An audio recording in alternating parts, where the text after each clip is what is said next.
Assalamualaikum warahmatullahi wabarakatuh.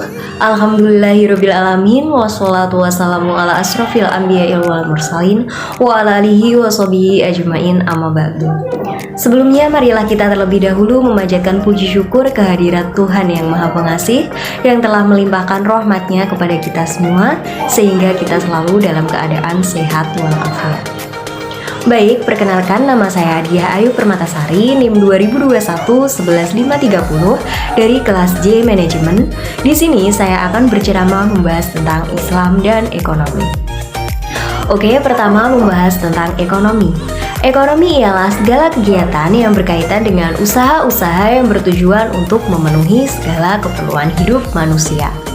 Nah, kalau pengertian ekonomi di masa sekarang, ekonomi adalah satu pengkajian berkenaan dengan kelakuan manusia dalam menggunakan sumber-sumber daya untuk memenuhi keperluan mereka.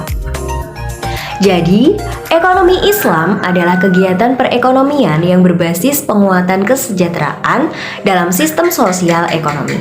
Nah, sistem sosial ekonomi yang dimaksud yang bagaimana? Sistem sosial ekonomi yang dimaksud adalah sistem sosial yang terwarnai dengan nilai-nilai Islam yang mencakup prinsip akidah, syariah, dan akhlak.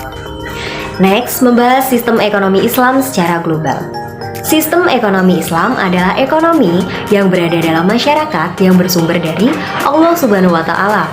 Sistem ekonomi Islam ini berlaku universal, dapat dipergunakan di mana saja dan kapan saja.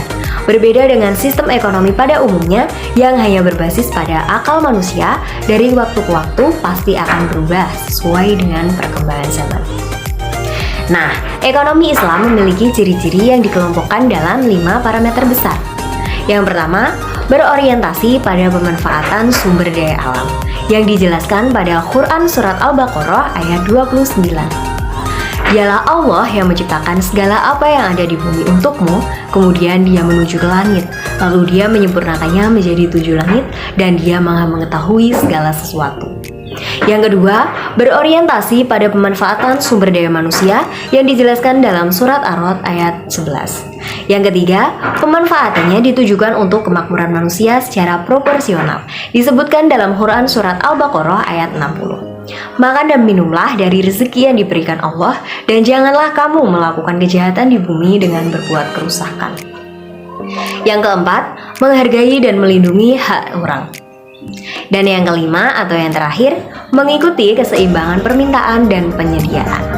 Oke, berikutnya membahas mengenai prinsip-prinsip utama ekonomi Islam yang terdiri dari 1. Hak milik pribadi. Islam mengakui pemilikan hak perseorangan dan menempatkan hak ini di tempat yang paling sesuai dengan manusia. Malah, Islam menetapkan bahwa harta dan milik pribadi adalah antara 5 perkara yang wajib dilindungi syariat. Yang kedua, keadilan sosial.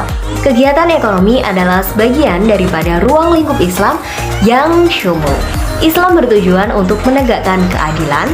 Oleh sebab itu, salah satu asas utama sistem ekonomi Islam juga untuk menegakkan keadilan. Dan yang ketiga, kebebasan mencari sumber pendapatan. Islam memberikan kepada setiap orang hak kebebasan dalam menentukan corak kehidupannya dan memilih kerja yang diminatinya asalkan tidak bertentangan dengan syariat Islam.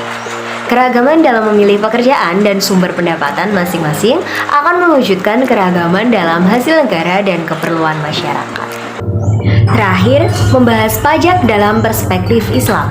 Dalam Islam, penerapan pajak dapat diterapkan oleh pemerintah adalah diperbolehkan, sebagaimana ini dijelaskan oleh Imam Qurtubi dalam tafsirnya, dengan dalih bahwasanya di dalam harta setiap warga negara itu ada hak selain zakat.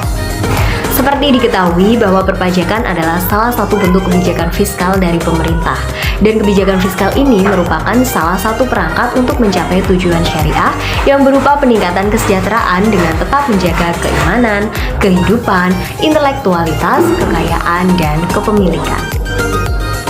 Dengan kita membayar pajak, maka kita ikut menjaga kemakmuran rakyat. Namun, bagaimana ketika uang pajak tersebut diselewengkan, semisal dikorupsi oleh pejabat-pejabat? Dalam hal tersebut sudah tidak menjadi tanggung jawab kita alias kita tidak akan menanggung dosanya. Karena tadi niat kita membayar pajak adalah untuk ikut membantu terwujudnya kemakmuran rakyat. Sebaik-baiknya manusia adalah dia yang bermanfaat untuk orang lain. Sekian yang dapat saya sampaikan tentang Islam dan ekonomi. Kurang lebihnya saya mohon maaf. Wassalamualaikum warahmatullahi wabarakatuh.